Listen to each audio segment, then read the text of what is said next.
pinagbibigyan niya ng ating minamahal na Pangulo. At syempre, palakpakan po natin ang ating unang ginang, Luis Araneta Marcos!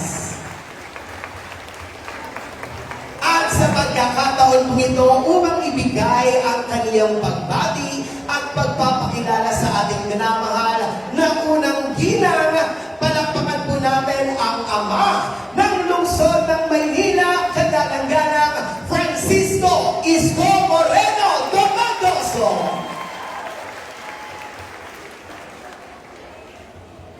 Hi! Good morning! Magandang umaga sa inyo. Alam nyo, lagi ako natutuwa. Ito siguro, paulit-ulit nyo na rin ito naririnig sa akin. Kasi paulit-ulit na rin bumabalik si President Marcos sa Maynila. Anong sabi ko? Tayo sa Maynila, ayaw natin makibahagi sa gulo. Magulo ba? Gulo-gulo, no? Ang kukulit.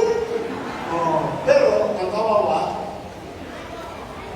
correct, taong bayan. Ang obligasyon ko, maglingkod sa inyo. Tama ba? Kung pag-iibabaw ng politika, ano mangyari? Kita mo ngayon, dahil sa pakikipagtulungan, tignan po ninyo kayo po ang maghusga. Dahil dalawang gobyerno nagtutulungan, pagamat hindi magkapartido. Diba, alam nyo naman, hindi kami magkapartido ni Bonget. Tama. Pero kapag nagtulungan, yung dalawang gobyerno, nasyonal at lokal, may kapakinabangan ang mamamayan. Kaya sa mga nanay ko, mga tatay ko na nandito, mga batang Maynila, okay lang yan, panoorin natin yung teleserye. May bagong teleserye, At tuwing alas-alas ng hapon, mukhang aabangan nyo. Mukhang makikiparites kayo. Pero tayo hindi. Dito lang tayo. Basta, ang masayang-masaya po na tayo ay patuloy na nililingon ni President Ferdinand Bongbong Marcos. That's it. Yun lang. Malugod na ako. Kapag kinabangan ninyo, kaligayahan na. Dahil yun ang obligasyon ko.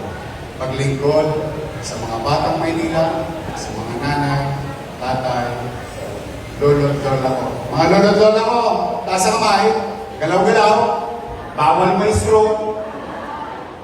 See you sa July. I love you.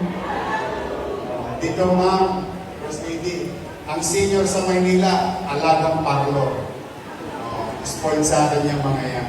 But today, nagsasama-sama tayo para ipakilala ko sa inyo ang may katang-isip na kung saan maparamdam niya na may gobyerno na umuunawa sa hirap na kinakarap ng taong bayan. Sa ganito pamamaraan, maibsan. Maibsan lang lamang yung pang-araw-araw nating gastusin. At saka, ang pinaka-importante sa lahat, mayaman, middle class, mahirap, kakain ng correct. Bigas is life. Di ba walang ulam, masamay? Naman, kahit magdildil ka ng asin.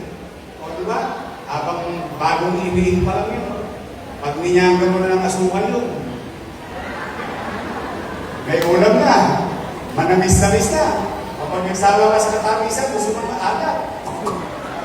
Ayos nga, tama. Kaya bigas is life. But I'm happy that she thought of this. Kaya, mga batang Manila, mga nanay ko, tatay ko, di ba, ipakita natin dito sa tulo kung gano'n tayo kainit tumanggap ng ating bisitang ipinagmamalasakit tayo. Mga kababayan, ang unang ginang ng Republika ng Pilipinas.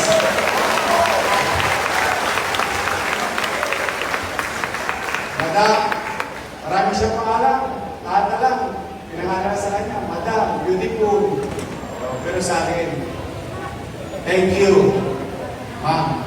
Thank you very much po talaga. Ang ating First Lady, Madam Araneta Marcos.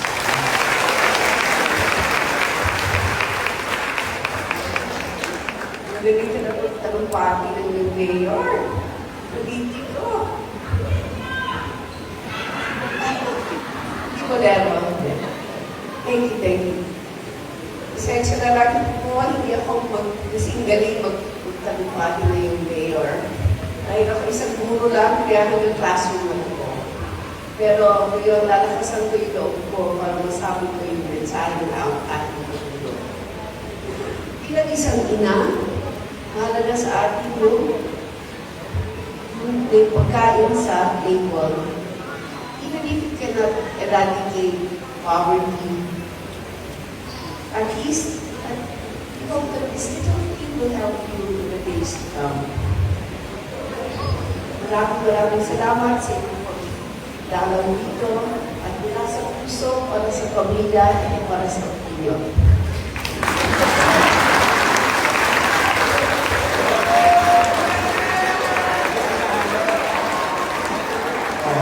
Partida pa yan. Alam mo talaga, siyempre. More than anything else, yung kanyang ginawa, yun naman ang ating na-appreciate. Pero sasanay din niya. Gusto niyo ba masanay si ma'am? Dalasan mo, ma'am. Okay, palakpakan natin. Ma'am, thank you very much.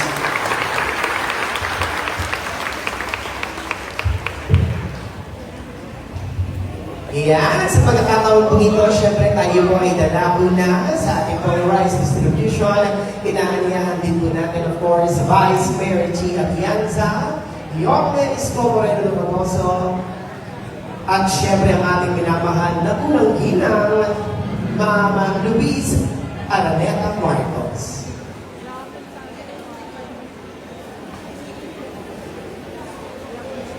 Kaya pa sa atin po mga kasamahan, hindi lang muna po tayo nakaupo sa ating po mga upuan at sadyang napakapalad po natin lahat sapagkat mismo ang ating unang mag-aabot ng mula sa puso para sa pamilya. Yan po ang ating libre ng bigas. Kaya po muli, palapakan po natin unang ginang Luis Araneta Marcos.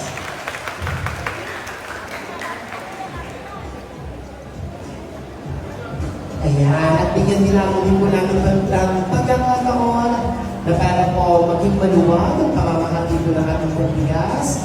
Pakiusap namin po sa ating po mga kasama media at sa natin po ng ating po mga kasama ngayon. Medyo konting po sila ako.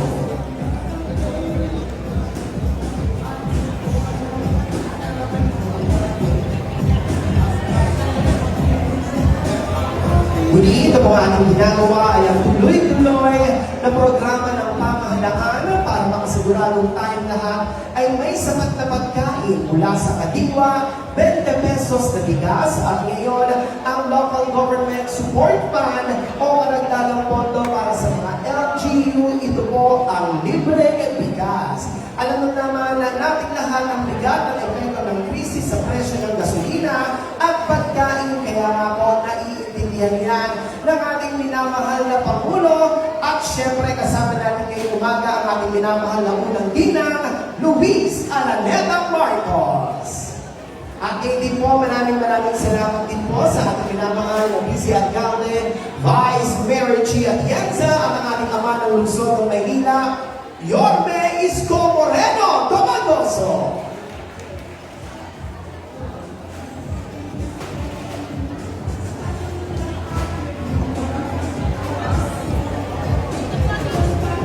Kaya nga po sa lahat po ng ating pong mga kasamahan, pakihanda lamang po ang mga red nameplates na inyong pong hawak-hawak at gagawin po namin ang isang maayos, organisado at may sistemang pamamahagi na mula sa puso para sa pamilya. Yan po ang libreng bigas.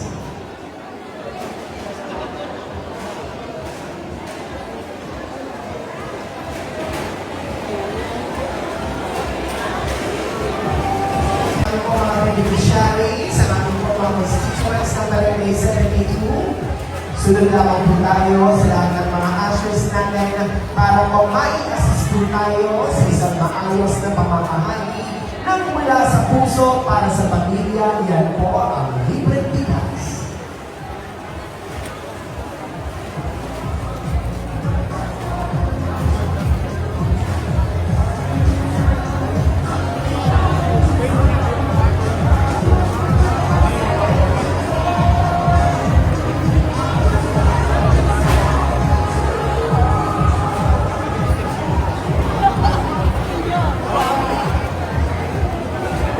Yan, so tuloy-tuloy lamang po tayo, mga minamahal po natin constituents ng Barangay 72.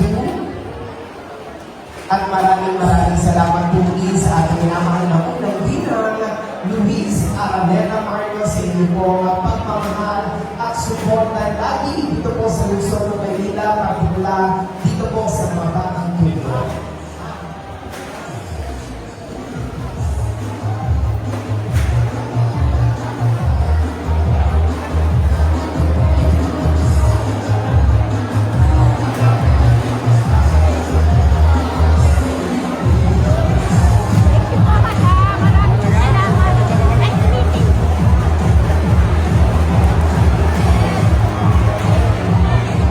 Muling paalala sa lahat ng ating po mga constituents.